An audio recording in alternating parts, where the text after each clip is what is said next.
माणूस घडविता येतो का? जन्माला येताना मूल काही गुणवैशिष्ट्ये घेऊन या जगात येत असते. त्याने कोण व्हायचे हे त्यावर ठरत असते. तर बालवयात त्याच्यावर होणारे संस्कार त्याने पुढे कोण व्हायचे हे ठरवतात. 7 वर्षापेक्षा कमी वयाचे सुदृढ मूल माझ्याकडे द्या, मी त्याला जसा हवा तसा चांगला किंवा वाईट घडवू शकेन. वॉटसन हा बिहेवियरिझमचा जनक तसा दावा करीत असे. या संदर्भात लॅस्लो पोलगरची केस अभ्यासायला हवी अशी आहे. 1946 साली जन्माला आलेल्या पोलगरने विद्यापीठात शिकत असताना बुद्धिमत्ता म्हणजे काय याचा अभ्यास केला. सॉक्रेटिसपासून आईन्स्टाईनपर्यंत 400 बुद्धिमान माणसांची चरित्रे त्याने अभ्यासली. जन्माला येणारे कोणतेही सुदृढ बालक बुद्धिमानच असते. त्याच्यावर कोणते आणि कसे संस्कार केले जातात यावर त्याची बुद्धिमत्ता कर्तृत्व ठरत असे असा दावा तो करीत असे. लग्न करण्याआधी त्याने आदर्श बाप होण्यासाठीचे धडे घेतले. क्लाराबरोबर लग्न करण्याआधी आपल्याला पुढील आयुष्यात नेमके काय करायचे आहे याबाबतची त्याची मते त्याने निश्चित केली होती. सुसान, सोफिया आणि ज्युडिथ या 3 मुलींचा तो पिता झाला. आपल्या मुलींना घरातच शिकविण्याचा निर्णय त्याने घेतला. यासाठी हंगेरियन सरकारी यंत्रणेबरोबर त्याला झगडा करावा लागला, कारण त्या काळात होमस्कूलिंगची प्रथा सुरू झाली नव्हती. मुलींना विविध भाषा आणि गणिताचे धडे द्यायचे हे त्या पती पत्नींनी ठरविले. मुली 4 वर्षाच्या होण्याआधीपासून त्यांना बुद्धिबळाचे धडे द्यायला त्यांनी सुरुवात केली.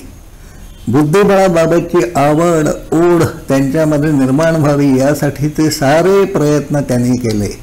त्यांच्या 3ही मुली बुद्धिबळात ग्रँडमास्टर झाल्या. ज्युडिथला तर ऑल टाईम ग्रेट म्हणून ओळखले जाते. तिच्या कारकिर्दीतील साऱ्या महत्त्वाच्या स्पर्धा ती सातत्याने जिंकत आली. अखेरपर्यंत ती अजिंक्य राहिली. मुलांवर बालवयात योग्य संस्कार व्हायला हवेत, तसे ते झाले तर कोणत्याही सुदृढ बालकामधून जिनियस सर्वोत्तम बुद्धिमत्तेची व्यक्ती घडविता येते. हा पोलगरचा दावा त्याच्या घरातील मुलींवर प्रयोग करून त्याने सिद्ध केला. पण बुद्धिमान जिनियस हे खरेच संस्कारातून घडवता येतात का? कितीतरी पालक घराघरातून तसे प्रयत्न करीत असतात. फक्त पुण्यामधील किमान 1000 पालक त्यांच्या मुलांना शाळेत पाठवित नाहीत. शिक्षणाचे जीवनासाठी आवश्यक असणारे धडे त्या मुलांना घरी दिले जातात.